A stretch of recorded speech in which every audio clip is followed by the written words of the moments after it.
Now I'm going to reveal to you a secret, and this secret has caused no small amount of problems for Christians. Do you remember what language the second big part of our Bibles, the New Testament, was written in? If you said Greek, then you're correct. It was the international language of the days of Jesus and the apostles.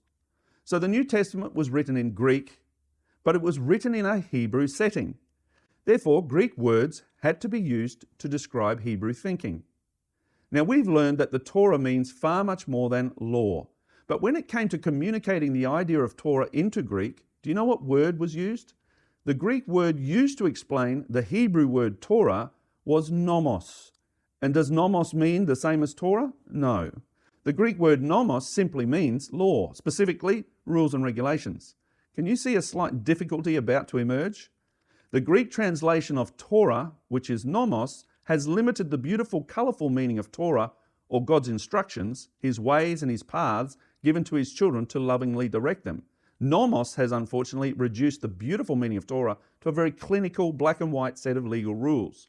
And to further enshrine this clinical translation of Torah for us, when the Greek word nomos is translated into English, it reads simply as law. The secret's out. What we read as law in English, or lay in Spanish, or law in French, is actually the Hebrew word Torah, which unfortunately doesn't mean law, lay, or law at all. It means instruction. Can you see the difficulty that this has produced? How can a non-Hebrew speaking, non-Jewish person possibly understand the difference between Torah and law? I'll give you an example to help bring to you a better understanding. In the middle of the city, there was a very busy intersection where three main streets met at a set of traffic lights. On one side of the intersection were apartments. On the other side was a school. In those apartments lived a family with a small boy, Tom, who had just reached school age, and he needed to cross the busy intersection to get to school. So Tom's father took him daily to the edge of the intersection, pressed the crossover button, and waited until the red flashing "Don't Walk" signal stopped and the green "Walk" signal appeared. And then he walked with his son Tom across the intersection to the school. The father's biggest concern was that if Tom did not understand the crossover signals and crossed over the intersection by himself at the wrong moment, he might be crushed and killed by the cars. So each day the father took an extra moment and stood with young Tom at the traffic lights and instructed him that when the red "Don't Walk" signal was flashing, he was not to cross over. But as soon as the green "Walk" signal flashed, all the cars would stop and he could cross over safely. And so Tom understood his father's instruction and obeyed the rule. Eventually he was able to cross over by himself. Here we have the father instructing his son. The purpose was to preserve Tom's life because the father had a wider understanding of the danger. So he created a rule, a good rule. No one would doubt that the rule was made for the benefit of Tom in mind. That's what the Torah is. God has created loving boundaries for mankind to protect us because He has a far wider vision than our own. As the years went by, Tom got older, and one day he was standing to cross at the intersection, waiting for the red "Don't Walk" signal to stop flashing and for the green "Walk" signal to appear, when a friend from school, Charlie, came up and stood next to him.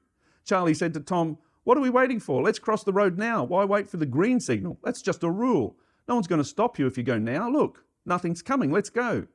Against his better judgment and his father's instruction, Tom, who was filled with excitement, launched out onto the road with his friend Charlie, and they both scurried across the road unscathed. They got away with it.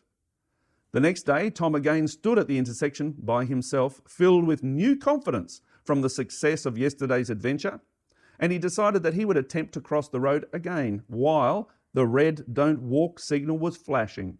But this time he misjudged his timing. A car screeched and swerved to narrowly avoid him. He was so frightened that he scampered back to the curb. Suddenly, his father's rule had more meaning to him. In an instant, Tom had gained understanding.